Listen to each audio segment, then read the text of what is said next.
Bonjour à tous et félicitations. Si vous êtes en vie, un nouveau journal de vlog et je démarre immédiatement par les choses vues récemment, sachant qu'il y en a pas mal, mais il y a une petite tricherie. Et oui, vous verrez bien, je vous expliquerai tout le moment venu. Je vais démarrer par Dexter Resurrection, car Dexter ne meurt jamais, tel Freddy Krueger. J'avais quelques craintes et j'ai vu que 2 épisodes sur 10, il y en aura 10 au total. Et pour l'instant, je me régale. Je suis même totalement rassuré sur pas mal d'éléments. Je trouve que c'est assez riche. Il s'est passé énormément de choses en juste 2 épisodes. Et on retrouve l'ambiance, le ton. Enfin, il y a un petit truc qui est en train de dévier qui m'inquiète un tout petit peu par rapport à la relation père-fils. Mais voilà, où, de mon point de vue, on s'éloigne un peu de ce que j'adorais chez Dexter, qui était vraiment ce côté rien n'a pété de personne, quoi. Donc voilà, dès lors qu'il a un gamin, oui, c'est forcément, ça peut pas tenir sur la durée. Mais en même temps, ça force le personnage à évoluer et ça, c'est assez intéressant. Et pour le moment, c'est très intelligemment développé, donc à voir. Qu'est-ce que j'ai vu d'autre? J'ai vu le film Sovereign que j'ai adoré. Alors c'est un film très difficile à regarder, enfin très difficile. C'est pas un film qui te caresse dans le sens du poil, qui te tient par la main, ni rien du tout. On va suivre un gamin dont le père est un illuminé, comment dire, complotiste. Enfin, c'est pas si simple. Mais bon, c'est un obsédé du gouvernement américain, enfin de la manipulation par le gouvernement américain, et qui, avec une forme de folie absolument indiscutable, est persuadé qu'il peut contourner toutes les lois grâce à d'autres lois. Enfin, vous voyez le genre.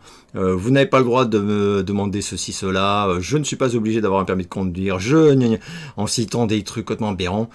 Au tout début, ça pourrait prêter à sourire, mais en fait, très vite, on va se rendre compte que ce type est pas bien dans sa tête, donc, mais que potentiellement il est dangereux, et surtout qu'il détruit à petit feu son gamin, sachant que la mère est décédée et donc ils vivent tous les deux. Et cet ado va pas bien, et semble déchiré entre l'amour de son père, enfin, et une forme de bon sens, voilà, que son père n'a plus depuis très longtemps, enfin, duquel il n'arrive pas à se détacher, quoi. Donc, bref, je peux rien spoiler, mais c'est donc un film qui démarre comme un drame social, vraiment, et qui va virer vers autre chose sur sa dernière demi-heure, où voilà, où ça va péter, enfin, il y a pas rien que l'affiche te spoil, sombrer dans la violence et tout, mais pas du tout de la façon d'ailleurs à laquelle on s'y attend, en fait. Gros coup de cœur, vraiment très très très beau film, le genre de film douloureux parce que voilà, tu regardes ça et c'est chaud, quoi. Je pense pas que c'est un film que par exemple je prendrais plaisir à revoir, mais je suis très heureux de l'avoir vu. Enfin, j'ai vraiment adoré. Adorer, c'est un mot qui, voilà, qui semble un peu à côté du truc par rapport au sujet traité et à la façon dont il est traité. Le père est dingue. Je connais cet acteur, j'ai oublié son nom. J'avais déjà vu. Le gamin, par contre, je l'avais jamais vu et il est parfait. Donc, grosse reco, les amis, Sovereign. Je vais pas vous mentir, c'est pas le film à se mettre pour se détendre, voilà, et changer les idées pour la déconne. Mais si vous voulez voir un vrai bon film, voilà, un vrai bon beau film, assez dur quand même, c'est un très très très bon choix. Qu'est-ce que j'ai vu d'autre? J'ai vu également The Unholy Trinity, le western avec mon idole Pierce Brosnan, qui décidément vieillit trop bien, et Samuel L. Jackson. Oh putain. Alors, c'est un western ultra classique, vraiment vraiment. L'histoire d'un jeune homme qui va se rendre dans une petite ville isolée pour venger son père qui a été pendu et qui dit à son fils que les accusations dont il était la cible étaient le fruit d'une manigance. Enfin voilà, il avait été manipulé par quelqu'un, donc le shérif d'une petite ville, et il demande, c'est une scène terrible, et en plus c'est la scène d'ouverture, il demande juste avant d'être pendu à son fils de lui jurer qu'il va aller le venger et trouver ce shérif. C'est très dur. J'ai adoré, c'est un western ultra classique, mais moi j'adore ça en fait. Donc il y a peut-être des gens qui vont dire c'est vraiment safe, aucune prise de risque, vraiment rien d'original, ni dans l'intrigue, ni dans la réal. Je lui répondrais ouais, t'as raison, mais je m'en bats les steaks en fait, parce que d'abord ils jouent tellement bien, tous. Le gamin, j'oublie son nom là, il est parfait. Je précise que c'est un personnage, je spoil rien, mais c'est un personnage qui est très renfermé sur lui-même, très timide, pas du tout...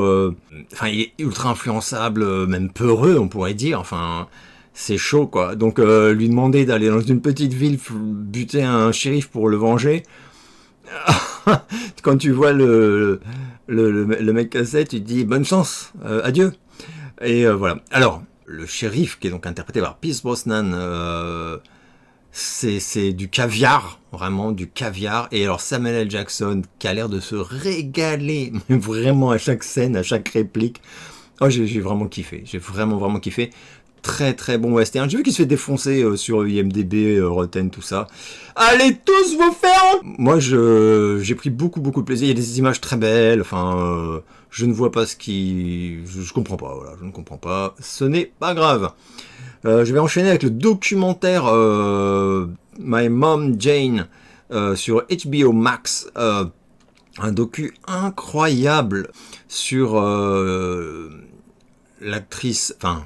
Oui, sur l'actrice Jane Mansfield, donc pour ceux qui ne connaîtraient pas, c'était l'autre, on va dire l'autre Marilyn Monroe, c'était vraiment le sex symbole méga star, hein, aux États-Unis en tout cas, mais un peu comme pour Marilyn, que le milieu du cinéma a décidé d'enfermer quoi, dans une case de bimbo blonde bête, enfin...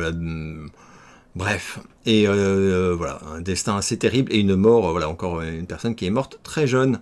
Je vous spoil pas, au cas où vous ignoriez pas mal de choses sur cette femme.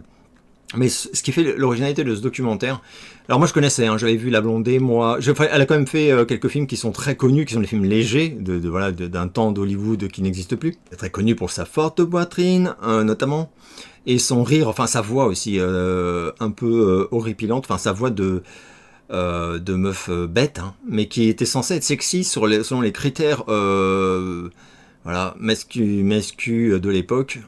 Voilà. Ah non, bah ouais, mais là t'as l'air un peu intelligente, bah du coup t'es vachement moins sexy quoi. Waouh! Il y a une séquence notamment terrifiante où elle joue du violon et où le mec dit non mais arrêtez en fait, arrêtez de jouer du violon, embrassez-moi plutôt. Enfin, le machisme dans toute sa dégueulasserie. Et oui, je disais, ce qui fait l'intérêt de ce documentaire, c'est qu'il est réalisé par sa fille, qui est une actrice d'ailleurs, hein, enfin qui a même son étoile à Hollywood, j'ai oublié son nom parce que je suis qu'une merde, et qui a été notamment une des stars pendant longtemps de... c'est quoi, c'est New York Police District, là je sais plus quoi, bref. Série criminelle, là, d'enquête criminelle hyper connue. Et elle va décider, après avoir passé presque toute sa vie à renier complètement sa mère, comment dire, à ce que ce soit un sujet tabou, quoi, à enquêter sur elle et essayer de comprendre certaines choses, voilà, sur elle, sur la femme qu'elle était, sachant qu'elle l'a pas connue. Voilà, je crois que sa mère est morte quand elle avait 3 ans, un truc comme ça, ou 4 ans, donc elle n'a aucun souvenir, tout simplement. Contrairement à certains de ses frères et sœurs, et là elle va interviewer tout le monde, enquêter, et elle va faire des découvertes. Là, je vous spoil pas parce que... Mais quand t'es pas au courant, tu te dis quoi? Il y a vraiment un moment à mi-chemin du documentaire où t'as un twist, mais un twist... ce serait un film, tu dirais c'est exagéré, quoi. Et là, c'est ouf. Donc ce que je veux dire par là, c'est que même si t'en as rien à faire de cette actrice, moi je trouve que c'est passionnant parce que c'est vraiment... Il y a énormément d'images d'archives et tu te rends compte des défauts, enfin c'est pire que des défauts, enfin c'est le poison hollywoodien pour toute femme actrice qui était pas un ton, enfin c'est vraiment passionnant et assez consternant, même les accroches dans la presse et tout, waouh, il n'y avait vraiment aucune limite. Bref, donc je trouve ça intéressant, et puis même sa personnalité est intéressante, cette femme là qui donc pour réussir faisait croire qu'elle était aussi stupide que sexy, eh ben en réalité était très très loin de l'être. Il y a des proches qui parlent d'elle, et bon, et puis même, enfin donc je disais, elle jouait du violon, du piano, elle fait, enfin, et le pire, c'est que c'est un peu comme pour Marilyn d'ailleurs, c'est qu'en réalité, bah, son intelligence l'a bousillée, quoi. Parce que donc dépendance aux opiacés, à l'alcool aussi. Voilà, c'est très très beau, hein, vraiment magnifique docu. Je crois que c'est genre 2 heures. Et ces 2 heures, les yeux comme ça, quoi. J'ai adoré. Grosse reco, My Mom Jane. J'ai vu que ça a eu plein de prix, c'est ultra mérité. Beaucoup plus léger, je vais passer au petit docu de 50 minutes là, de la célèbre série, j'ai oublié le nom, sur Netflix. J'en ai vu deux qui sont sortis récemment, The Real Project X. Voilà, je me souviens plus de leur traduc française, mais bon, en gros c'est la nana, enfin l'ado qui, je crois que c'est pour ses 16 ans, organise une fête, l'annonce sur Facebook. On est au tout début de Facebook, tous ces trucs là. Donc il y a même des gens qui internet, ils voient même pas très bien à quoi ça sert, et où ça va devenir viral et se transformer, comment dire, ouais, ça va être annoncé comme une sorte de projet X. Voilà, le film venait de sortir, je crois, la même année ou l'année précédente. Et ça va partir complètement hors de contrôle, sachant que tout ça se déroule dans une petite ville américaine bourgeoise. Vraiment, bref, la criminalité, en gros, c'est le caniche cachier à côté de la zone. Voilà.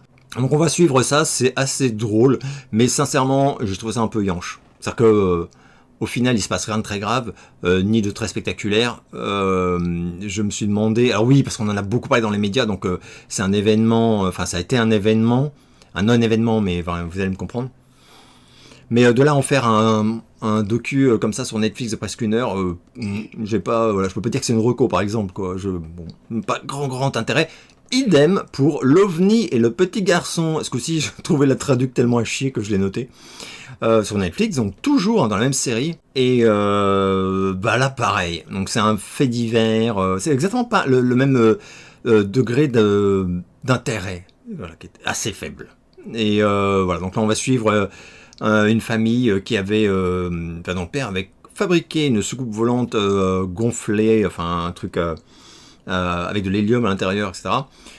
Pour, je sais même plus trop pourquoi, bref. Et un de ses enfants qui n'arrêtait pas, pendant qu'il la construisait, de se glisser dedans, parce qu'en fait il y avait un petit coin en dessous, sur la zone inférieure, où un enfant pouvait pénétrer. Il construit ce truc-là avec ses gamins autour. Il la gonfle, elle s'élève dans le ciel, soi-disant sa femme doit la tenir avec une corde, mais elle a mal attaché, bref. Le truc va monter, mais genre à une hauteur, vous imaginez même pas. Enfin, de toute façon, il n'y a plus de corde. Donc, ouais, c'est un truc gigantesque. Hein. Ça fait, c'est plus grand qu'une voiture, enfin plus large. Et c'est pété d'hélium, donc ça monte. Et au moment où ça décolle, ils vont se rendre compte que le petit, je crois que c'est le plus petit, a disparu. Et tout le monde va dire il est dedans, etc. Et ça va donc faire la une de tous les JT. On va essayer de réfléchir comment intercepter ce ballon pour sauver cet enfant, avec en même temps la terreur qu'il chute, parce que la structure n'est pas du tout faite pour supporter même le poids d'un enfant. Donc à tout moment, en fait, la structure en fait peut s'ouvrir et le gamin peut tomber. Et là, s'il tombe, il y a un moment, je sais plus à quelle altitude c'est, mais c'est vraiment très très haut, vraiment très haut. Il y a des images, de toute façon tout est filmé. Voilà. Bon, il y a un twist très con qu'on voit venir très vite, et après ça parle un peu de cette famille. Je suis pas trop ça passionnant, enfin voilà. Bref, je vous le recommande pas, mais bon, c'est pas, ça se regarde, hein, c'est 50 minutes de toute façon. Mais bon, j'ai pas trouvé ça passionnant. À l'inverse, la vraie reco docu de ce JDV, c'est le docu sur la disparition de Amy Bradley sur Netflix en 3 parties d'1 heure, me semble-t-il. Une histoire dont j'étais pas du tout au courant, c'est complètement dingue. Et une histoire atroce de disparition. Donc la disparition d'une jeune femme partie en croisière avec ses parents notamment, et qui va se volatiliser comme Derry McSky. Et donc qu'est-elle devenue? Est-elle tombée? A-t-elle été poussée?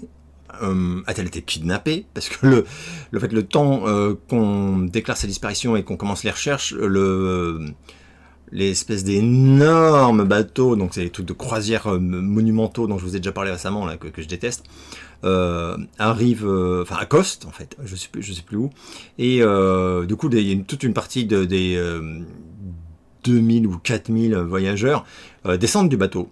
Donc eux, les parents, ils se disent, et effectivement, si quelqu'un l'a kidnappé, bah du coup c'est mort, il est descendu. Donc c'est voilà, et ensuite on va avoir pas mal de rebondissements complètement dingue. Parce qu'au tout début, tu as une seule certitude, c'est que, enfin, moi en tout cas, assez rapidement, je me suis dit, bon, le truc c'est qu'elle est morte, quoi, mais comment, dans quelles circonstances, quoi. Et puis, bref, je vous dis rien, mais vous allez halluciner.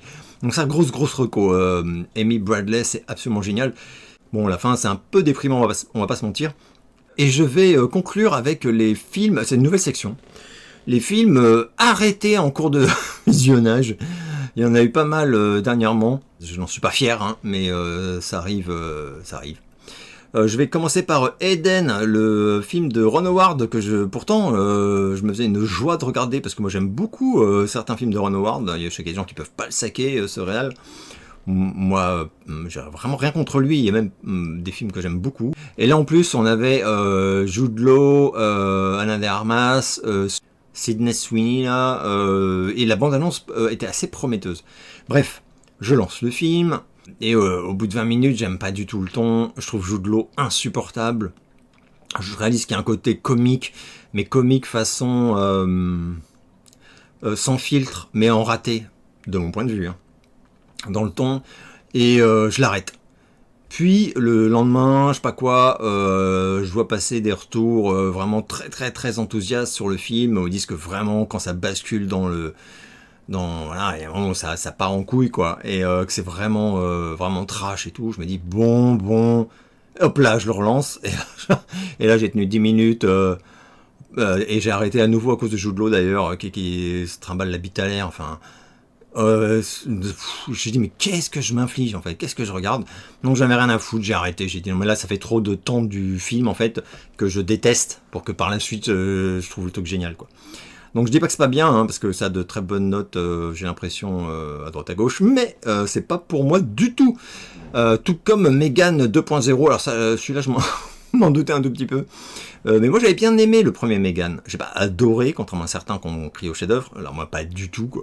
Mais j'ai trouvé que c'était moins con que plein de films de ce genre-là, quoi. Et j'ai pris plaisir à le regarder, quoi. Après, je trouvais que l'humour, c'était limite. C'était vraiment bon. Mais ça allait encore parce que c'était quand même.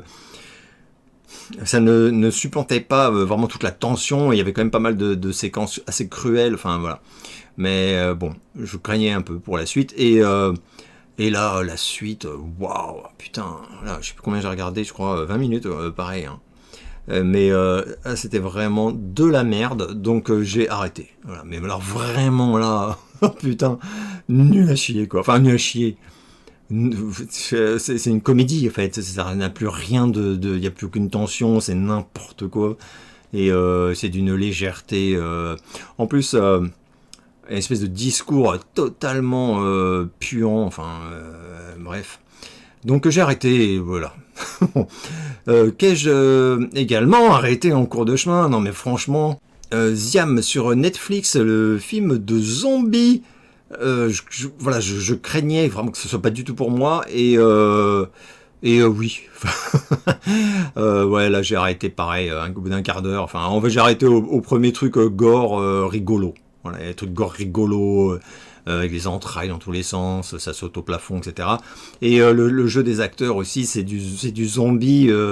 Voilà, je pense que c'est vraiment le tout pour se détendre et rigoler quoi. Donc moi c'est pas ma cam. Donc et en plus j'ai pas trouvé que c'était très beau. Enfin voilà, c'était pas pour moi. Donc je l'ai arrêté, et ah ouais, non putain, celui-là je l'ai vu en entier, mais lol, je l'ai mis en dernier parce que c'est le dernier que j'ai vu tout simplement. Alors celui-là il va pas plaire à énormément de monde, je pense, parce que voilà, c'est un style assez particulier. C'est le film The Friend avec Naomi Watts et Bill Murray. Une adaptation, pardon, d'un best-seller américain sur l'histoire d'une nana qui écrit et surtout a été l'ami, et l'élève, hein, enfin dans les cours d'écriture, tout ça, d'un très grand romancier qui vient de décéder, et dont elle va récupérer, malgré elle, contre sa volonté, j'ai envie de dire, le chien, également gigantesque, hein, donc. Et on va suivre donc son quotidien avec ce chien qu'elle n'a pas demandé et qu'elle ne souhaite pas garder d'ailleurs. Et on va au fil de... Enfin, il y a une espèce de mélange de flashback et de rencontres, de réflexions. C'est très... c'est un film doux amer, je sais pas comment dire. Et c'est pas uniquement sur la relation avec un chien. Alors c'est centré quand même là-dessus, hein. Mais Ça part dans plein de sens, mais c'est très très... y a pas d'action, je précise quoi. C'est vraiment très fin. Voilà, c'est très fin. Naomi Watts, c'est assez exceptionnel. J'ai beaucoup aimé. Bill Murray, on le voit pas énormément, mais on le voit quand même régulièrement. Il est assez parfait. Voilà, c'est un vrai coup de cœur. C'est genre 2 heures. Moi, j'ai beaucoup aimé, mais c'est pas un truc que je recommanderais facilement. Je dirais peut-être regarder la bande-annonce avant de le lancer, parce que c'est voilà, faut avoir envie de, je sais pas, d'adhérer à ce genre de ton. Mais le film a de très très bonnes critiques, elles sont ultra méritées. Une de ses immenses qualités, c'est que jamais il tombe dans la facilité. Alors je pense que c'est parce qu'il est l'adaptation d'un très bon bouquin, mais on n'est pas du tout dans l'émotion, voilà, avec les grosses ficelles pour faire pleurer dans les chaumières avec le chien. Oh mais le chien, elle va se séparer du chien, c'est pas gentil. Oh mais le chien il est triste. Oh mais c'est trop mignon, ils se font des câlins. Non non, on n'est pas du tout là-dedans. C'est ultra crédible. Enfin pour quiconque a vécu avec des chiens, c'est ultra crédible. Et voilà, j'ai beaucoup aimé ce film. Donc voilà, donc ça reco, mais pas voilà, peut-être pas reco ultra fastoche quoi. Et je vais enchaîner immédiatement avec les questions reçues. Qu'est-ce que tu penses du nouveau Nine Inch Nails pour la bande originale de Tron? J'aime beaucoup, je trouve les couplets un peu yanches, pour être tout à fait honnête, parce que là on est vraiment dans du Reznor pur jus, mais sans aucune audace. Enfin, ça vraiment, on dirait un décalcomanie de 90% de ses compos passés, quoi. Donc quand j'ai entendu le phrasé et même même la structure mélodique des couplets, enfin du couplet quoi, je me suis dit hein. Et puis le refrain arrive qui défonce tout. Donc voilà, au bout de quelques écoutes, je dirais que c'est très très bon. Je suis très chaud pour entendre toute la BO, enfin tout l'album de Nine Inch Nails sur Tron. Je ne sais pas comment il va se diviser. Je pense qu'il y aura peut-être 3 chansons. Et que le reste, bien sûr, c'est des instrus. Mais si je me fie à ce qu'on entend, par exemple, dans la nouvelle bande-annonce de Tron Ares, la musique, elle est ouf. Voilà. Et d'ailleurs, il y a beaucoup d'éléments qui renvoient vers Daft Punk. Hein. Mais même dans la chanson, d'ailleurs. La dernière minute de la chanson, on dirait un featuring avec Daft Punk. C'est forcément voulu. Et donc assez optimiste, et assez optimiste sur le film aussi. Hein. Moi, je rappelle que le Tron, j'ai adoré. J'étais allé voir au cinéma quand j'étais tout petit, à sa sortie. Le premier. Et le deuxième, je fais partie de gens qui ont beaucoup aimé ce film. Hein. Il s'est fait un peu... je crois qu'il a pas de super moyenne et tout. Hein. La BO, oui, la BO de Daft Punk, c'est un chef-d'œuvre, mais je suis bien d'accord. Hein. Je l'ai écouté, je sais même pas combien de fois. Mais le film, il s'est fait un peu démonter à sa sortie, et moi j'avais adoré le film. Tron, pour l'instant, les 2 premiers, c'est du sans faute. Là, ça a l'air assez ambitieux. Je trouve l'idée... super cool d'inverser et plutôt que le monde réel se plonge dans le monde virtuel de Tron, que ce soit à un moment une espèce d'acte inconscient en fait que l'homme soit tellement vraiment prétentieux, ouais, se sente, soit persuadé en fait qu'il peut encadrer l'ouverture des sas de ce monde-là. Pour que l'univers de Tron pénètre dans le monde réel et gérer en fait, faire que ça déborde pas, qu'il se passe rien de compliqué et tout. Et bien évidemment, c'est impossible. Donc je trouve que cette idée super cool. À voir ce qu'ils vont en faire. Mais voir Tron nous envahir, en fait, je trouve ça super malin. Et ça a l'air très beau. Enfin, on verra. Je suis optimiste. Espérons que je tomberai pas de 1000 étages en sortant de la salle. Quelle est la capacité de stockage de ton cerveau? Parce que moi... On a à peu près le même âge, 52 ans, j'ai oublié beaucoup de choses que j'ai lues, écoutées ou vues. Comment tu fais pour te souvenir d'autant de choses? Tu as un programme d'entraînement, tu es dopé? Non, j'oublie des trucs, je suis pas du tout comme certains, des toiles et des poils par exemple. Hein. Fred, c'est un robot. C'est un Terminator. Il sort les dates, les citations, et je sais même pas comment il fait, quoi. Non, donc moi il y a des trucs... ouais, enfin après oui, peut-être par rapport à ça que ma chérie elle me dit souvent ça aussi, oui, que c'est étonnant que je me souvienne d'autant de trucs, mais c'est des trucs assez, comment dire, je suis plus sur par exemple, tu vois, sur les ressentis, les choses comme ça. Après oui, il y a des événements, je m'en souviens, mais je suis pas, par exemple, je peux me gourer sur des dates ou des trucs comme ça. Enfin, j'ai pas, voilà, non, je ne me dope pas, en tout cas. J'hallucine de voir la vitesse à laquelle tes cheveux ont poussé. J'ai l'impression qu'il y a quelques mois, tu avais encore le crâne rasé à blanc avec la crête. Quel est ton secret? Mon secret bah, comme tu dis, c'était il y a quelques mois. Bah oui. Donc c'est juste que voilà, effectivement, parce que moment où tu arrêtes de raser, bah ça pousse, hein, c'est sûr. Voilà. Je ne sais pas quoi te dire d'autre. Voilà, il n'y a pas de secret. Il faut juste les laisser pousser. Enfin, faut en avoir, évidemment.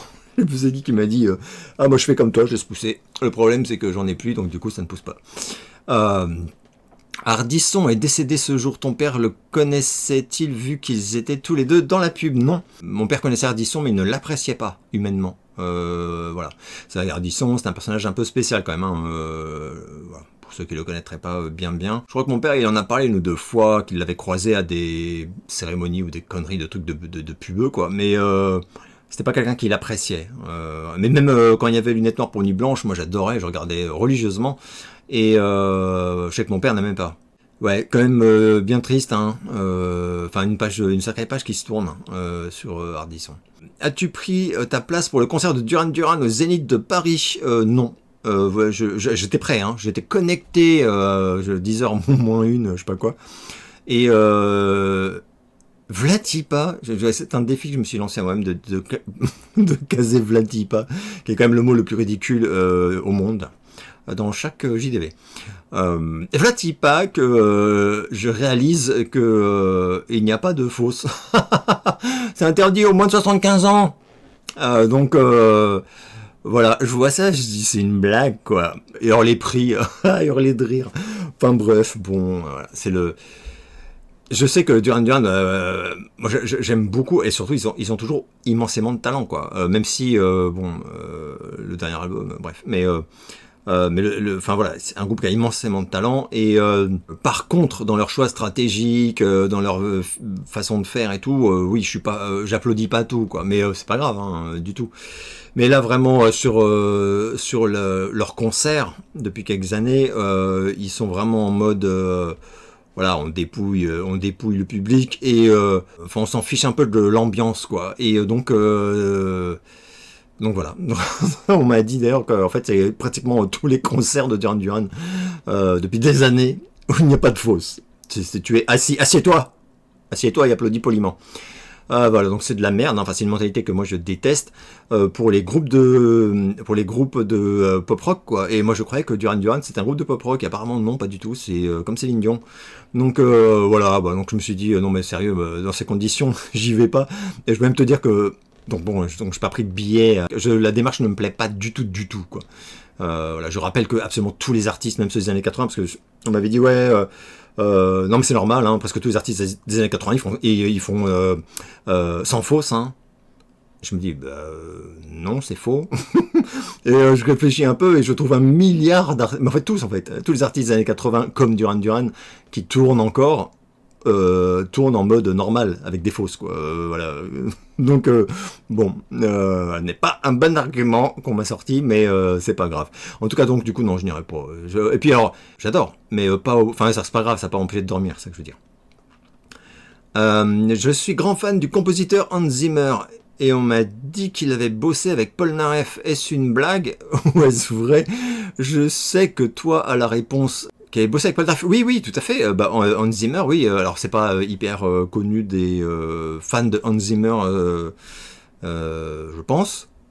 Mais ouais, il a collaboré avec Paul Naref sur l'album. Enfin, le chef-d'œuvre Bulle, dont je parle très régulièrement sur ma chaîne, et alors Hans Zimmer, il est venu faire plusieurs choses. Alors il joue du synthé sur certains morceaux, je sais plus lesquels, et il a programmé, enfin il a programmé les synthés pour créer des sonorités particulières, des effets de synthétiseur, des trucs comme ça, sur plusieurs morceaux de l'album Bulle de Paul Naref. Donc c'est totalement vrai. Voilà. C'était en 81, donc non, aussi, c'était en 81, donc Hans Zimmer n'était pas encore voilà, le très grand compositeur de musique de film qu'il est devenu par la suite, mais ça, comment dire, ça rejoint la légende, enfin, c'est pas une légende du coup, mais ça rajoute du grain à ce ce truc assez étonnant qui est que Paul Naref a le pif pour déceler en fait des gens qui vont devenir très importants, enfin, ou dont le talent va s'épanouir. Je sais pas comment dire. Parce que je rappelle que Paul Naref a bossé avec Jimmy Page avant Led Zepp. C'est complètement dingue. Pareil, il a bossé avec tellement de monde, mais... Et donc, oui, Hans Zimmer, c'est pas une blague, en tout cas, du tout. As-tu été voir Nine Inch Nails à Bercy? Non, je n'ai pas été voir Nine Inch Nails à Bercy, parce que moi, Nine Inch Nails, vraiment, depuis que Reznor est devenu... depuis qu'il a évolué, en fait, en live, ça m'intéresse pas vraiment. Donc du coup, j'y vais pas. Ça fait de très longues années. Moi, comme je disais, j'aimais Reznor quand il avait ses dreadlocks. Donc il sautait partout, il cassait tout, il rampait par terre. Enfin, là j'y allais, quoi. Mais après, là, maintenant, je comprends, hein, il va pas faire ça toute sa vie. Je lui en veux pas, mais du coup, je trouve que c'est moins intéressant à regarder. Et après, c'est très bon en live, donc en fait, ce n'est pas, comment dire... c'est très personnel, c'est que évidemment que c'est super bien sur scène Nine Inch Nails, même si c'est moins spectaculaire visuellement, enfin même plus spectaculaire visuellement, voilà, c'est pas grave du tout. Donc non, par contre j'ai des amis qui y étaient et ils m'ont tous dit que c'était excellent en plus, apparemment le concert était oufissime. Est-ce que tu pourrais montrer de près le cadre derrière toi qui reprend l'illustration culte de Kaneda marchant vers la moto? Cette illustration a été maintes fois détournée, mais cette variante ne me parle pas du tout. Ouais, bien sûr, je vais même faire mieux, je vais te montrer le visuel au propre, enfin sur une photo que j'avais prise et que j'avais d'ailleurs montré il y a quelques JDV parce qu'on m'avait déjà posé cette question, quelqu'un avait déjà tiqué sur cette illustration qui est géniale, hein, je la trouve tellement fabuleuse, et donc tu verras, c'est Pee-wee's Big Adventure, le Tim Burton avec Paul Robbins, version Akira, donc voilà. Puisque effectivement, donc, pour ceux qui ne l'auraient jamais vu, honte à vous, le film Pee-wee, le premier, voilà, c'est sur sa quête pour retrouver sa bicyclette.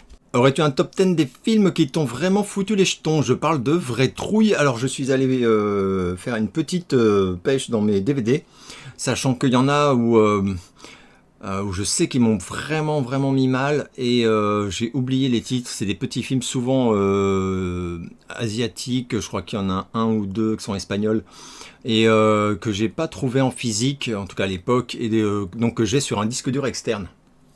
Il faudrait que j'aille regarder pour dire les titres. Mais sinon en DVD, bon alors, les films qui m'ont vraiment le plus mis mal, alors donc, je rappelle que pour moi, de mon point de vue, c'est pour tout le monde. Mais la peur, c'est comme le rire, c'est comme l'humour, quoi. C'est-à-dire que ça dépend des sensibilités de chacun, voilà, pardon. Voilà, et que de la même façon qu'un film drôle ne fera jamais rire tout le monde, parce que tout le monde n'a pas le même sens de l'humour, un film d'horreur ne fera jamais peur à tout le monde. Voilà, parce qu'on n'a pas tous les mêmes cordes sensibles. Voilà, moi, il y a des trucs où... soi-disant c'est terrifiant et ça m'a jamais rien fait, quoi. Mais alors même pas un peu. Et c'est pas que c'est pas réussi, c'est juste que ça joue sur des peurs qui sont pas les miennes, tout simplement, quoi. Et inversement, du coup, il y a des trucs qui vont me traumatiser de dingue et laisser quelqu'un d'autre totalement différent parce que ça joue pas sur ses peurs. Bref. Je crois que le sommet de l'or, le sommet du malaise, c'est-à-dire que vraiment c'est le moment où tu regardes un film en disant ouais, j'espère que ça va faire peur. Et le moment où t'es tellement mal que tu regrettes. Un peu comme comment dire, les manèges, là, les grands 8, là, où tu te dis wow, ça a l'air génial et tout, j'espère que ça va me foutre vraiment mal et tout. Et où le truc démarre et au 4e looping avec les machins et tout, tu te dis je regrette d'être monté. Alors moi ça m'est jamais arrivé de regretter d'être monté parce que je suis un fou, mais vous connaissez ce sentiment, quoi. Et ben moi ça m'a fait ça avec Ju-On, donc voilà, The Grudge.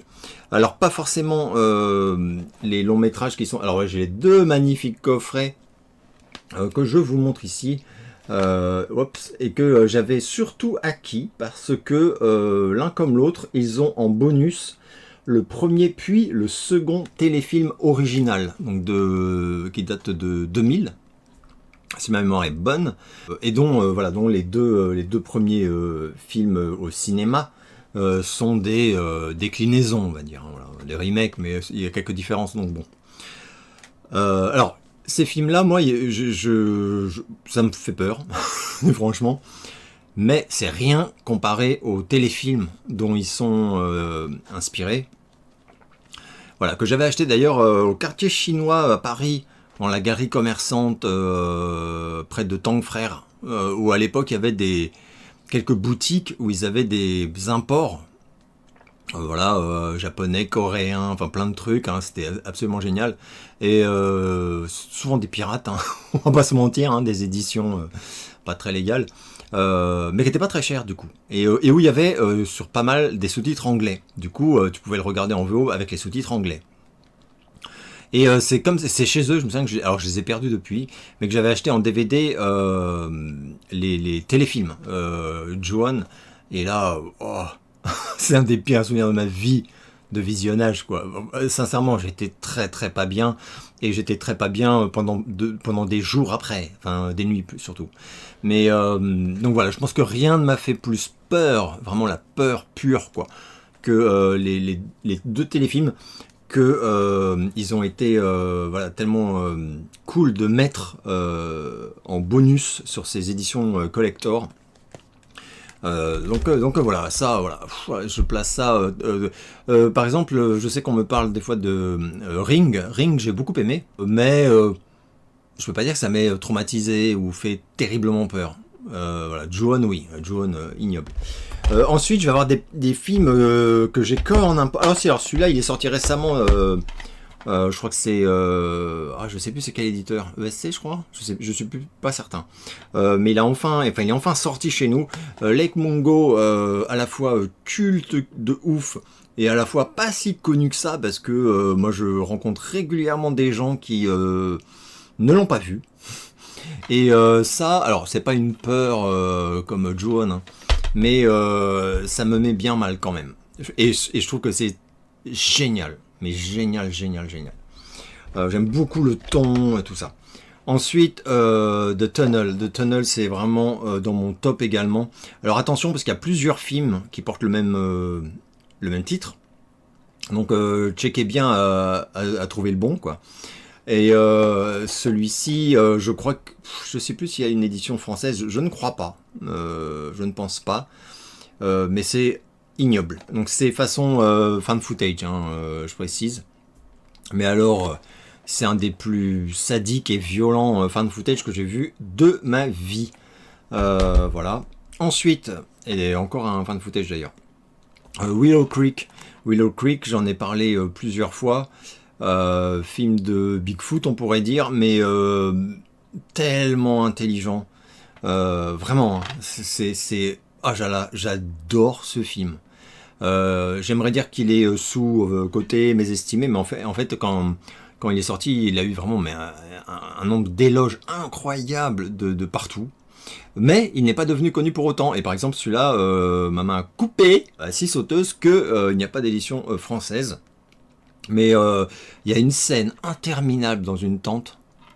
Oh putain, j'étais tellement mal en regardant cette scène. J'étais comme ça. Putain, t'as ton âme quitte ton corps. Comme ça. Chef-d'œuvre. Alors attention, hein, je rappelle quand même que tous ces films-là, pour moi, le minimum, c'est de les regarder la nuit, dans le noir. Voilà, hein, c'est pas entre potes pour se marrer. Hein. Parce que moi, des fois, j'ai des retours. J'ai regardé ça, on était 8 avec mes copains à 16h de l'après-midi, ça nous a pas fait peur du tout, hein, bof. Mec, je pas fait un effort, quoi. Donc voilà, et les conditions sont importantes pour se mettre dans le truc. Et c'est d'ailleurs une des raisons pour lesquelles j'ai régulièrement posé la question, et ma réponse est toujours la même, je déteste aller voir un film d'horreur au cinéma. Et voilà, c'est le seul genre cinématographique où je trouve que tu perds tout en salle, avec des gens. Je n'aime pas ça du tout. Et d'ailleurs, presque tous les films d'horreur que j'ai découvert ado, je les ai loués en vidéoclub, et je les regardais la nuit, quoi. Enfin... et j'étais seul, donc seul avec mon pote Tony, mais on se marrait pas, on parlait pas d'ailleurs, on regardait comme ça, quoi. Donc moi, ça c'est les meilleures conditions pour apprécier un film d'horreur. Voilà, c'est pas forcément dans une salle avec un milliard de gens qui se pardon, enfin bon, bref. Donc voilà. Et alors je vais caser celui-là parce que celui-là par contre il est très mésestimé. de mon point de vue, c'est-à-dire qu'il a la répute de pas être extraordinaire du tout. Et moi, il m'a bien mis mal, comme quoi, voilà, c'est comme ce que je disais tout à l'heure, hein, l'humour, la peur, des fois, voilà. Et celui-là, niveau peur, il m'a bien touché. C'est Paranormal Activity Tokyo Night. Donc, pour moi, c'est le plus flippant de toute la saga, mais alors tranquille, quoi. Et je vous le recommande de dingue, hein. Mais alors de dingue. Et d'ailleurs, même si vous n'avez pas eu peur, par exemple, devant les Paranormal Activity, je parle des premiers, parce que bon, par la suite, bref. Mais je vous recommande quand même celui-ci, parce que d'abord, c'est full asiat. Et, et pour moi, il est vraiment charmé, quoi. Donc voilà. Après, il y en a d'autres, des petits, dont certains, vraiment, j'ai même pas envie de les revoir, tellement ça m'a fait peur. Mais faut que je retrouve les titres, parce que je les ai pas en physique, je les ai que sur un disque dur, et c'est des films peu connus. Voilà. Mais alors, voilà, il faudra que j'aille regarder. Donc voilà, ça, on va dire que ça c'est la partie 1, je te ferai la partie 2 dans un autre JDV. Que penses-tu de l'album Charmed Life de Billy Idol? Personnellement, c'est mon préféré. Je l'aime énormément, c'est même la tournée où j'étais allé voir Billy Idol, et c'est la première fois que je voyais Billy Idol en concert de ma vie. C'était pour la tournée de Charmed Live, donc juste après son terrible accident de moto, où il a failli mourir. J'aime beaucoup cet album, je sais qu'il n'est pas très bien noté par les fans, voilà, il n'est pas méprisé, mais c'est pas non plus un summum, quoi. Notamment parce qu'il est très pop, et moi, évidemment, vu mes goûts, ça ne me gênait pas du tout. Donc ouais, non, pour moi il est très bon, il y a plein de super titres dessus, moi c'est un album que j'ai écouté 1 milliard de fois. Alors je ne dirais pas du tout que c'est mon préféré, par contre. Mon préféré, c'est vraiment Whiplash Smile, qui est un chef-d'œuvre de la première et dernière note pour moi. Voilà. J'ai été extrêmement choqué des détails concernant la relation mère-fille entre Priscilla et Lisa Marie Presley. Ah ouais, c'est une réaction au précédent JDV, j'imagine. Par exemple, le fait que Priscilla a dit à sa fille qu'au début de sa grossesse, elle voulait avorter et manger très peu. De plus, Priscilla n'a pas suffisamment protégé sa fille à la suite de la mort d'Elvis, notamment concernant les abus commis par un de ses compagnons sur elle, ou encore se débarrasser de sa fille, trop difficile à gérer, la mettant dans des pensionnats ou vers la scientologie. Lisa Marie était certainement une enfant compliquée, mais elle méritait une mère plus affectueuse et moins égocentrique. Je ne prétends pas connaître Priscilla, mais elle ne me semble pas se remettre en question concernant son rôle de mère. Je n'ai jamais compris pourquoi elle n'appréciait ni Danny Kauf, le premier mari de Lisa et père de ses enfants, et surtout MJ. Elle a toujours dit qu'elle ne connaissait pas bien Michael Jackson, mais elle se permettait d'affirmer les choses rabaissantes et incorrectes à son sujet. Je suis entièrement d'accord avec toi. Et c'est à ça en fait que je pensais quand je disais que pour moi Priscilla, il y a du dossier, quoi. Il y a du dossier, et que je trouve que Lisa Marie est vraiment gentille, voilà, avec sa mère dans ce livre qui a été remodelé, on va dire, par sa fille, la fille de Lisa Marie. Priscilla Presley, même dans sa façon de parler d'Elvis, dès sa mort, je veux dire. C'est vraiment c'est un roller coaster, c'est-à-dire que vraiment il y a tout et n'importe quoi, et ça dévoile en fait une personnalité très compliquée de mon point de vue. Effectivement, je pense que Priscilla Presley n'a jamais été une belle personne humainement parlant, ça n'engage que moi, hein. Ça a été une mère de merde, là, vraiment, hein. Donc moi, c'est principalement ça que je pensais, effectivement. Mais avec sa fille, elle a été nulle à chier, à tous les niveaux, et même jusque très tard, hein, je trouve. C'est-à-dire que oui, alors durant l'enfance de Lisa Marie, c'est voilà, comme tu dis, hein, tu cites des trucs, la gamine trop difficile à gérer, du coup, la façon de se débarrasser de la gosse, c'est pas possible. Et la façon d'en parler aussi, même longtemps, même quand Lisa Marie était, se cherchait en tant que jeune femme et tout.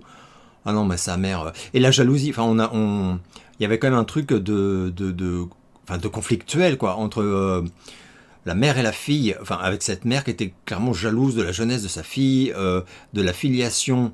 C'est vrai que Lisa Marie ressemblait à Elvis, hein. C'était incroyable, hein. Par moments, c'était ouf, quoi. Le visage, quoi. C'était vraiment Elvis en femme, quoi. Mais impressionnant. Et j'ai l'impression qu'elle gérait mal ça. Bref, il y a plein de trucs. Elle a été ignoble, mais carrément ignoble, dans sa façon de juger, effectivement, les hommes qui ont compté dans la vie de sa fille, et elle ne, comment dire, elle ne prenait aucune pincette. C'est-à-dire qu'elle se faisait vraiment pas chier à être, par exemple, respectueuse ou non, rien à foutre. Et c'est vrai qu'elle a tenu des propos sur Michael notamment. Hallucinant, alors qu'elle avait aucune info, enfin le mec elle le connaissait pas, enfin elle disait ce qu'il arrangeait. C'est un peu comme certains haters voilà, qui disent je ne cherche pas à savoir en fait, je veux juste dire du mal, donc laissez-moi dire du mal en me basant sur des trucs qui potentiellement sont faux. Ça m'intéresse pas que ce soit vrai, parce que si c'est vrai mais que du coup je peux plus dire du mal de Michael, ça ne m'intéresse pas. Il y a beaucoup de gens comme ça, hein. Ils l'avoueront jamais, mais c'est le mindset qui est le leur en fait. As-tu vu le premier film de James Gunn, Horribilis, titre original Slither, qui est pour ma part son chef-d'œuvre? Si oui, qu'en as-tu pensé? Il faut savoir que James Gunn sort des productions Trauma, et que Horribilis rend hommage à cette production. Il fait même jouer Lloyd Kaufman, le patron de Trauma. On y retrouve aussi dans ce long métrage plein d'autres clins d'œil à d'autres films. Oui, bien sûr, j'ai vu, alors il y a un petit moment maintenant, mais j'avais bien aimé sans plus, mais c'est par rapport à mes goûts à moi. Donc je dis pas que c'est... je sais qu'il y a plein de gens qui l'adorent, par exemple. Hein. Il est devenu très culte, ce film, avec le temps. Et il est important, c'est un peu comme Sam Raimi. C'est-à-dire que quand t'as pas vu ce film, je pense que il te manque une pièce du puzzle pour comprendre un peu le James Gunn d'aujourd'hui. Même. Sincèrement, je dis ça, ça veut pas dire que ça va te faire l'aimer, hein, pour ceux qui n'aiment pas du tout, je veux dire. Mais il vous manque un truc qui explique beaucoup de choses. Donc voilà. As-tu déjà vu 11h14 avec Swayze? J'imagine que oui, mais bon. Et pourquoi pas un avis sur Génération Perdue de Lost Boys, qui m'ont toujours éclaté tous les deux. Alors 11h14 avec Patrick Swayze, ouais, je l'avais vu. Non, j'avais quand même vraiment bien aimé. Ça fait très longtemps que j'ai pas vu. Mais de mémoire, je l'ai vu 2 fois par contre à l'époque. Et alors, ce qui est certain, et c'est vraiment là par contre, je m'en veux un peu de mes goûts de chiottes, c'est que je préfère 11h14 à Génération Perdue. Génération Perdue, j'avais pas accroché à l'époque, hein, sa sortie, je veux dire. Bizarrement. Et je l'ai revu plusieurs fois, mais je l'avais revu il y a 2 ans, un truc comme ça, avec toute la bonne volonté du monde, vraiment en me disant je décide que je vais l'apprécier. Et oh là là là, j'ai eu du mal, mais du mal à tenir jusqu'au bout, quoi, vraiment. Hein. Donc je ne sais pas pourquoi, c'est la magie du 7e art, mais je suis totalement hermétique à The Lost Boys, alors que j'adorerais l'adorer. Vous voyez ce que je veux dire? Bref. Quels sont tes 3 ou 5 films préférés de John Wayne? J'ai répondu exactement à cette question, alors je sais plus si c'était 3 ou 5, mais j'ai répondu exactement à cette question il y a 2-3 JDV, donc je me permets de te renvoyer à quelques JDV précédents où tu étais peut-être pas encore abonné, où j'ai répondu assez longuement à une question sur John Wayne et à mes films préférés de John Wayne qui sont pas forcément d'ailleurs les plus évidents. Est-ce que tu penses qu'Axl Rose, malgré les aspects négatifs de sa personnalité qu'il a montré dans le passé, n'est finalement pas le pire des musiciens, que nombreux sont ceux et celles qui se sont révélés plus détestables que lui? Je pense notamment à Maurice, chanteur des Smiths. Oh putain, on va se faire des amis, mec. Le chanteur de Dexys Midnight Runners, je connais pas du tout, qui était un tyran hors norme, je vois pas ce que c'est que ce groupe. Voir Gary Glitter, oui, alors ça évidemment. Les raclures, ça manque pas, hein, mais alors il y en a des centaines et des centaines, et même parmi des méga stars. Oui, Morrissey, mais Morrissey, il en a joué, enfin je pense qu'il est. Oui, il est insupportable, hein, enfin vraiment. Il est complètement antipathique, enfin, mais je pense qu'il en rajoute. Je ne sais pas, hein, je connais pas. En plus, je n'aime pas du tout Morrissey. Alors là, je parle pas de l'homme, hein, je parle du chanteur. Donc j'ai jamais aimé les Smiths, mais alors du tout. Et alors la carrière solo, encore pire. Je dis pas qu'il a pas de talent, hein, il a énormément de talent. Hein, il y a des chansons, rien que les mélodies, bon. Mais moi, j'aime pas du tout. C'est pas du tout ma cam et tout. Donc voilà, moi j'étais team Robert Smith. Donc voilà, pour ceux qui ont suivi un peu voilà, comment dire, les grandes années où ils se haïssaient et s'insultaient à travers les médias l'un l'autre. C'était super drôle. Qu'est-ce qu'on se marrait. Oh non, Axl Rose, moi je pense même pas. Alors, Axl Rose a très bien vieilli. Parce que ça, par contre, je pense que c'est important de le dire. Parce que le Axl Rose à 25 ans et celui d'aujourd'hui, c'est vraiment plus du tout les mêmes personnes, hein, humainement. Axl Rose d'ailleurs est le premier à reconnaître que il était ingérable sur plein de niveaux quand il était jeune et tout. Donc non, je pense pas que c'était le pire. Enfin, il y avait même bien, mais rien que dans le heavy metal. Moi, je vais pas faire du name dropping juste pour principe, mais il y avait des mecs vraiment connus, hein, qui étaient vraiment des pas fait de ouf. À côté desquels Axl Rose était, était très, très sympathique, très sympathique. Donc non, je pense pas. Je pense qu'il oui, c'était un caractériel, il était compliqué, il faisait sa diva, tout ça, mais il y avait bien pire que lui, quoi, bien pire que lui. Et puis à côté, il avait un tel talent, enfin de mon point de vue en tout cas, que bon. Te souviens-tu des boutiques Soho et la carterie, là où on achetait des farces et attrapes et plein de gadgets en tout genre? C'est drôle parce que quand tu m'as envoyé cette question, Soho, ça me disait très vaguement quelque chose. Je suis tombé sur une photo, j'ai beaucoup de mal à trouver une photo correcte, hein. Je suis désolé, c'est une photo pixelisée toute pourrave. C'est la seule que j'ai trouvée sur Google, les gars, figurez-vous. Et la carterie, alors j'avais oublié ces chaînes de magasins parce que je n'y allais jamais. Parce que pour moi c'était très... j'allais dire c'était pour les filles, mais en fait non, ça ne veut rien dire. Mais enfin, j'y allais jamais, il n'y avait jamais quoi que ce soit qui m'intéresse dans ces boutiques. Je n'y allais jamais, mais je me souviens qu'elles étaient partout dans Paris à une époque, hein. Vraiment, il y en avait, enfin, moi qui allais beaucoup à Montparnasse, au Halles, tout ça, et il y en avait partout, même à Cluny-à-Sorbonne, enfin. Et elles ont toutes disparu, effectivement. Toute une époque, hein. Waouh. Donc, et la carterie, pareil. Il y a une série plutôt sympa sur Netflix qui s'appelle Chasseurs de Gringos. En as-tu entendu parler? Ouais, j'en ai entendu parler. J'avais lancé le premier épisode et j'ai trouvé ça sympa sans plus. J'ai eu un peu de mal avec le ton, beaucoup de vannes, beaucoup de machins, un peu de léger, tu vois ce que je veux dire? Et du coup, j'ai arrêté. Donc mais j'ai pas arrêté parce que je détestais, mais j'ai arrêté parce qu'on a trop de séries, il y a trop de trucs à regarder. Donc je me suis dit, j'aime bien, mais pas au point de mater, je sais plus combien il y a d'épisodes, mais voilà. Mais je l'avais essayé. Quelle est la pochette d'album, ta pochette d'album, pardon, préférée de Michael Jackson? Personnellement, je trouve Thriller et Bad très puissante, Dangerous Magnifique, Of the Wall sympa, History mégalo et ridicule, carrément. Dans ce dance floor, hideuse et invincible aux toilettes. Non, je plaisante. Pas très inspiré. Ah, tu préfères la pochette d'Invincible à Blood on the Dance Floor? Putain, non. Moi, Invincible, c'est la pire ever. Quand j'ai vu la pochette, je me suis dit, mais pitié, quoi. Qu'est-ce qui se passe, quoi? C'était immonde. Et en plus, on le reconnaît pas du tout. Enfin, c'est pas lui, quoi. Enfin, n'importe quoi. Rien ne va, mais rien ne va. Le traitement, le choix de la photo, ça n'a aucun intérêt. En plus, ça gueule en gros plan, mais ça n'a aucun intérêt. Enfin, et ça dégage rien. C'est pas invincible, c'est invisible.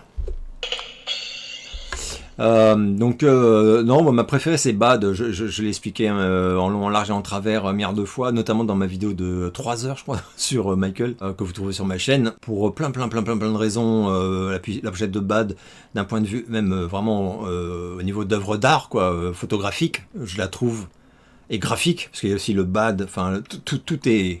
C'est un chef-d'œuvre. Je la mets très au-dessus de Thriller, que je trouve sympatoche, mais pour moi Thriller c'était un... Bon, la couve est devenue tellement mythique aujourd'hui, mais vraiment, quand tu regardes même la séance photo, enfin, je sais pas, avec l'idée de ce costard blanc, c'est trop propre. Enfin, après, il y avait une volonté de montrer, voilà, c'est aux auditeurs blancs, faut pas oublier le contexte de la sortie de Thriller, hein, que voilà, Michael, il est propre, regardez, il est sage avec un petit costard. Mais pour moi, ça ne reflète pas du tout la puissance, la richesse, la sauvagerie par moment de l'album Thriller. Voilà, c'est pas du tout ma playlist préférée, même si c'est mon album préféré peut-être. Dangerous, Mark Ryden, j'en parle régulièrement, c'est tellement un génie. L'œuvre est incroyable, mais je préfère Bad, hein, donc voilà. Je compte ouvrir une cagnotte Litchi pour t'offrir une clim pour les jours de grosse chaleur. Ah, ça me fait penser à ce mec qui m'a fait un commentaire... avec des fantasmes qui sont les siens et que je respecte, hein, mais fantasmes visiblement obsessionnels me concernant, sur ma tenue qui n'était pas assez échancrée ou je ne sais quoi. J'ai une tour, hein. Vous inquiétez pas les gars, je survis. J'ai une tour, le problème c'est que si je l'allume, pendant que je tourne, je veux dire, vous allez entendre la tour, ça fait du bruit quand même, quoi. De la même façon qu'une clim fait du bruit, quoi. Donc en fait, la tour elle tourne, mais là je l'éteins quand je tourne, parce que sinon... ça fait beaucoup de tournes, mais c'est pour ça, tout simplement.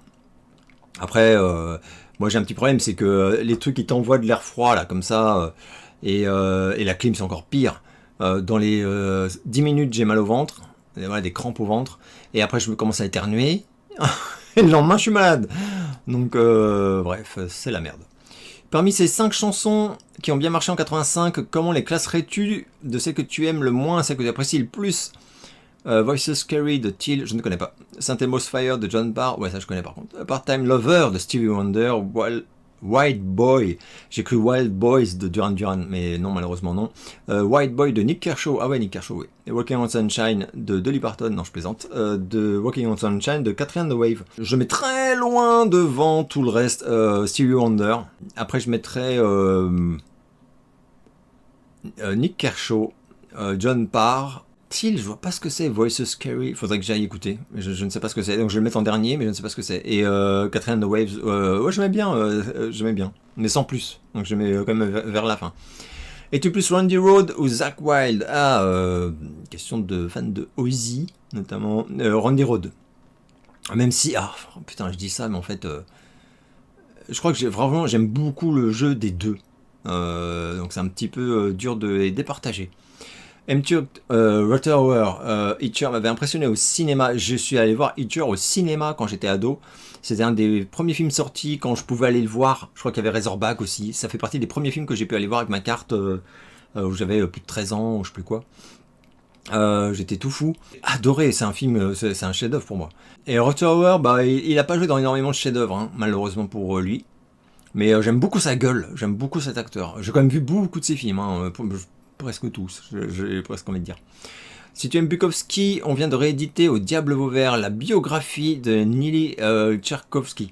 Alors, merci beaucoup pour ton mot, parce que j'ai réalisé que Bukowski fait partie des très rares écrivains dont j'ai lu toute l'œuvre, mais dont je n'ai jamais lu, alors que ce soit une biographie ou un essai, je n'ai lu aucun livre sur Bukowski.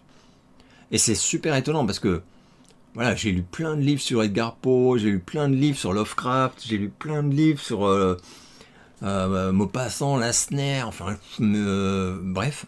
Et Bukowski, non. John Fante, j'ai deux biographies de John Fante. Peux-tu demander à ton sympathique double, le 10 Alexandrome, s'il a ou s'il va faire des concerts, voire tourner et venir nous faire coucou à Lyon? Alexandrome, c'était un projet de studio. Et finalement, durant toute ma carrière, j'aurais eu, mais alors vraiment, un nombre scandaleux, quoi, de chouettes propositions de concerts, hein, des trucs parfois assez étonnants, et que j'ai toutes déclinées parce que voilà, j'en avais fait. Je m'étais produit une fois à Grenoble. J'en parle dans ma vidéo sur ma carrière musicale, voilà. Et donc c'est pas mon truc, en fait, tout simplement. Donc c'est pas du tout, comment dire, la création musicale, c'est un plaisir, enfin c'est plus qu'un plaisir, c'est une passion, etc. La reproduction scénique, pas du tout. Voilà, il y a des artistes pour qui c'est ça, et il y en a pour qui c'est ça, et pour plein de raisons financières, hein, ils sont obligés de faire les tournées, enfin de faire des concerts. Voilà, moi je l'étais pas, du coup j'en faisais pas. Connais-tu l'album Youth Throws, sorti en 82, un hard FM ultra catchy avec la sublime voix de Glenn Hughes? Alors c'est marrant parce que je connais pas ce projet, mais je connais Glenn Hughes bien sûr. Si tu ne connais pas, je pense que ça correspond à tes goûts, putain. Et je vais aller écouter. Je connais pas. Putain, en 82. C'était peut-être un petit peu tôt pour moi. J'ai dû rater. C'est juste après que j'ai dû tomber dedans. Connais-tu le comic de 82 à 85, Camelot 3000 de Mike W. Barth au scénario, Brian Brown au dessin? En gros, c'est le retour du roi Arthur dans le futur qui combat une invasion d'extraterrestres. Ça a l'air complètement fucké et donc forcément génial. Mais je ne lis pas de comics au quotidien en tout cas. Je me demandais ce que tu pensais d'Olivia Newton-John. Pendant longtemps, je ne la connaissais uniquement pour Grease, mais depuis, je suis tombé sur une vidéo où elle interprète Magic en 1980. Je n'arrête pas d'écouter en me disant qu'elle était une artiste comme on en voit rarement. Justement, Magic, as-tu un souvenir à cette période? Je n'étais pas encore sur Terre. De même, avait-elle une grande renommée en France? Alors, Olivia Newton-John, non, en France, pas du tout. Elle n'a jamais été populaire. Aux États-Unis, oui. Par contre, ouais. Moi, Olivia Newton-John, c'est marrant parce que Grease, je l'ai vu, mais j'aimais pas parce que j'aime pas le rockabilly, j'aime pas le wap-do-wap, enfin tous ces trucs-là. Enfin, donc, moi, j'avais vu Grease. Bref, c'était tellement pas mon univers, c'était tellement pas mes sensibilités. Après, c'était drôle, quoi, avec Travolta et tout, c'était hilarant. Par contre, il y a un film que, pour moi, Olivia Newton-John, c'est Xanadu. Et alors là, je ne sais pas pourquoi, j'adore ce film. Et je l'ai d'ailleurs, j'ai le coffret DVD avec la BO inclus et tout, remasterisé en plus, enfin bref. J'aime beaucoup les chansons, J'aime beaucoup le ton du film. Alors je sais que le film est culte, surtout aux États-Unis, que ailleurs en Europe c'est juste un nanar, quoi. Enfin voilà. Et moi j'aime beaucoup ce film. Je sais même plus comment je l'ai vu. Mais c'est l'exemple un peu inverse de ce que je disais en début de JDV, c'est-à-dire que là, quand je l'ai lancé, parce que on m'avait vraiment demandé de le voir, je sais plus, je me suis dit, mais non, mais je vais tenir 5 minutes, quoi. Et en fait, je me suis laissé happer par la réal, les décors, le jeu qui est un peu vaporeux, on a l'impression d'être dans un rêve, mais un rêve bizarre. Et j'ai trouvé que c'était beaucoup plus intelligent que prévu, enfin que ce que moi j'avais prévu, ou faussement naïf, enfin qui avait plein de niveaux de lecture.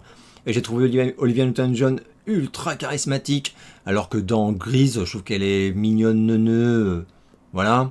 Et voilà, bref. Mon souvenir voilà, lié à Olivia Newton-John, c'est Xanadu, et les chansons qu'elle chante, elle a une voix magnifique, hein. Enfin, je pense que c'était effectivement une chanteuse totalement mésestimée.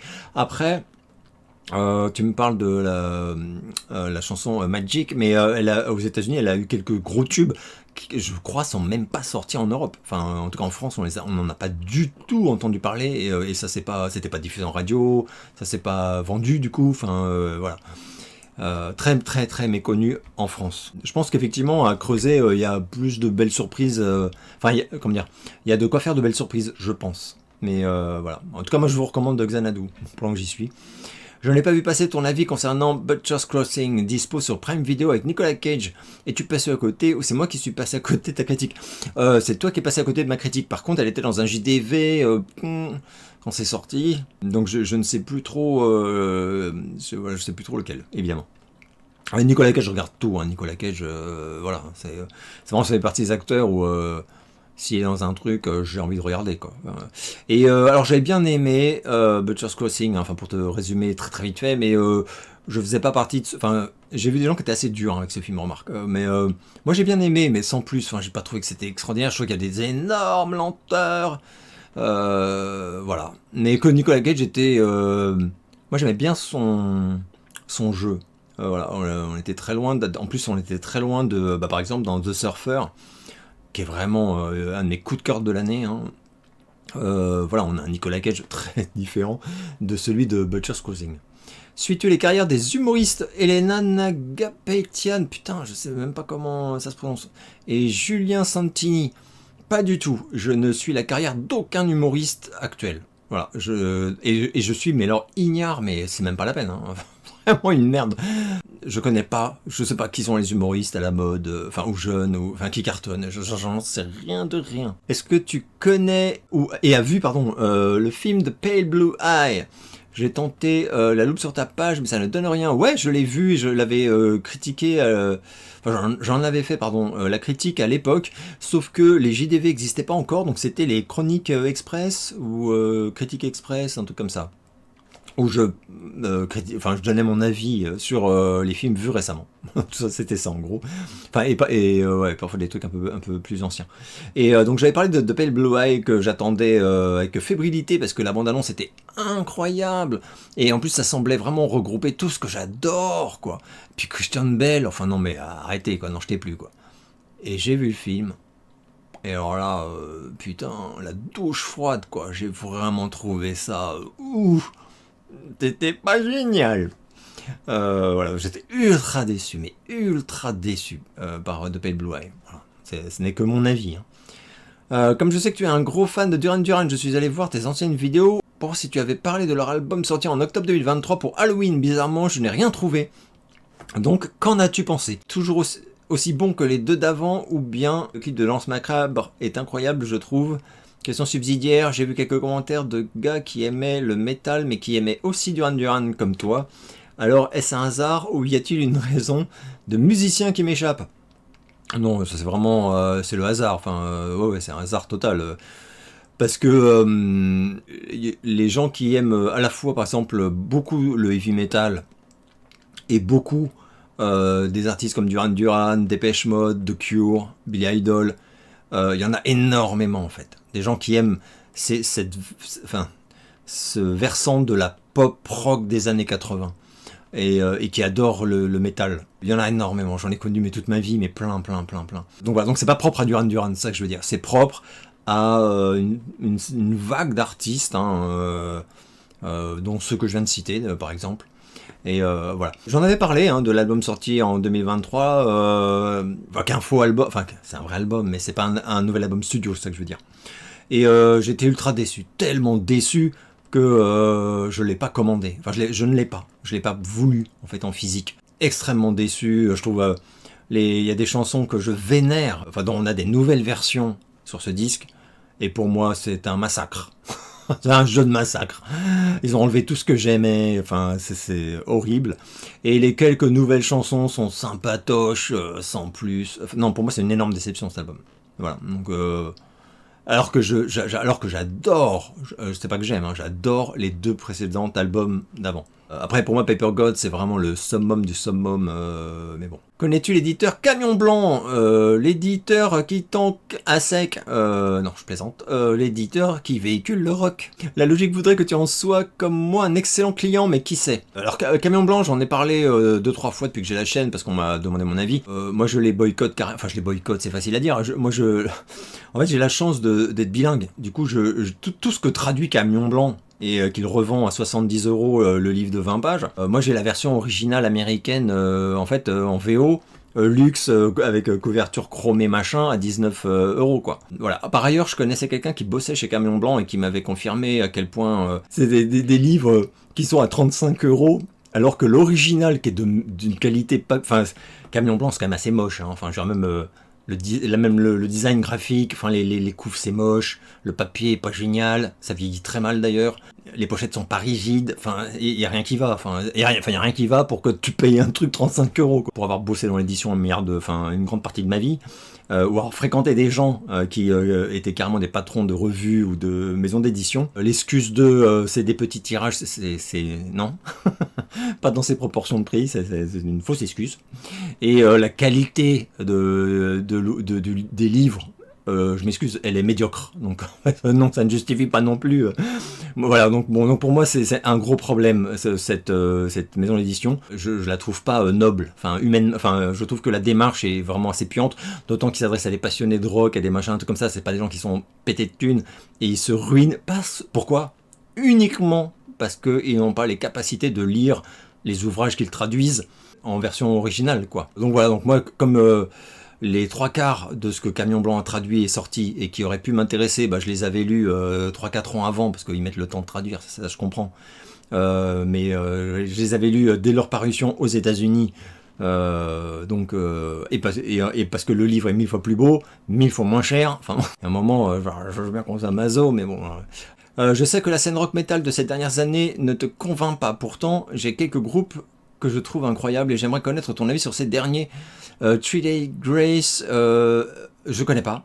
Avenged Sevenfold, je connais, mais j'aime pas. Mais comment dire, c'est bien, mais c'est pas mon kiff du tout. Et surtout, Deftones. La scène rock metal ces dernières années. Non mais Deftones par contre c'est un très vieux groupe. Non, tu me parles. Alors écoute, mon avis, alors 3 Days Grace, pardon, je n'aurais pas à le dire. Je connais pas, donc faut que j'aille écouter. Ça me dit quelque chose. Est-ce que j'ai pas écouté ça jeter une oreille, je veux dire, il y a quelque temps, c'est possible. Mais je vais y retourner. Avenged Sevenfold, grand respect. Ah mais j'ai jamais aimé, jamais accroché. Deftones, j'adore. Mais Deftones, j'adore depuis les années 90. On peut pas dire que c'est du rock metal de ces dernières années. Moi j'avais découvert Deftones avec Around the Fur qui était sorti en 1997. Ouh, ça fait très longtemps, presque 30 ans. Donc c'est un vieux groupe. J'adore Deftones, excellent, incroyable groupe. J'avais découvert d'ailleurs grâce à Cure, je crois. Voilà, c'est des passionnés, enfin des obsédés de Cure, carrément on peut dire. Penses-tu que les meilleurs films d'amour sont finalement paradoxalement ceux avec une fin amère, voire pas totalement heureuse, soulignant le parallèle entre la beauté de l'amour, mais aussi la souffrance que cela peut engendrer?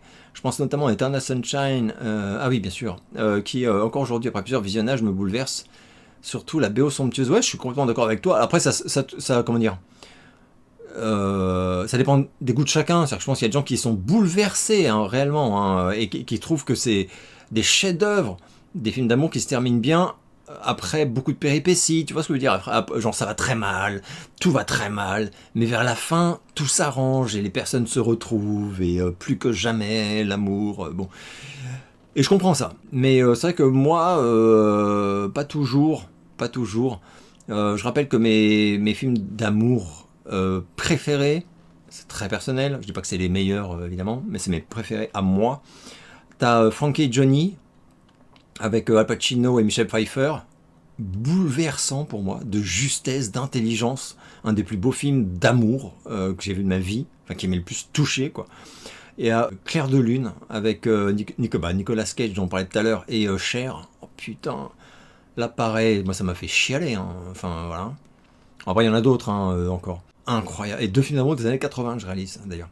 Et c'était la dernière question de ce très long JTV. J'ai l'impression que ça fait 4 ans que je réponds. N'hésitez pas à me poser les questions que vous voulez. D'ailleurs, je voulais faire une petite bise à une personne qui m'a envoyé un petit mot, enfin un petit commentaire, confirmant que j'étais bien d'extrême droite, car, et alors tenez-vous bien, encore mieux, ah bah oui, encore mieux parce que je suis fan de Bret Easton Ellis, et que donc cette personne a décidé que Bret Easton Ellis, puisqu'il dénonce très régulièrement les dérives du mouvement woke, et qu'il tape sans retenue sur la cancel culture, est un facho d'extrême droite. Mais c'est merveilleux. Voilà, donc gros bisous à toi, c'est très drôle. À très bientôt pour de nouvelles vidéos.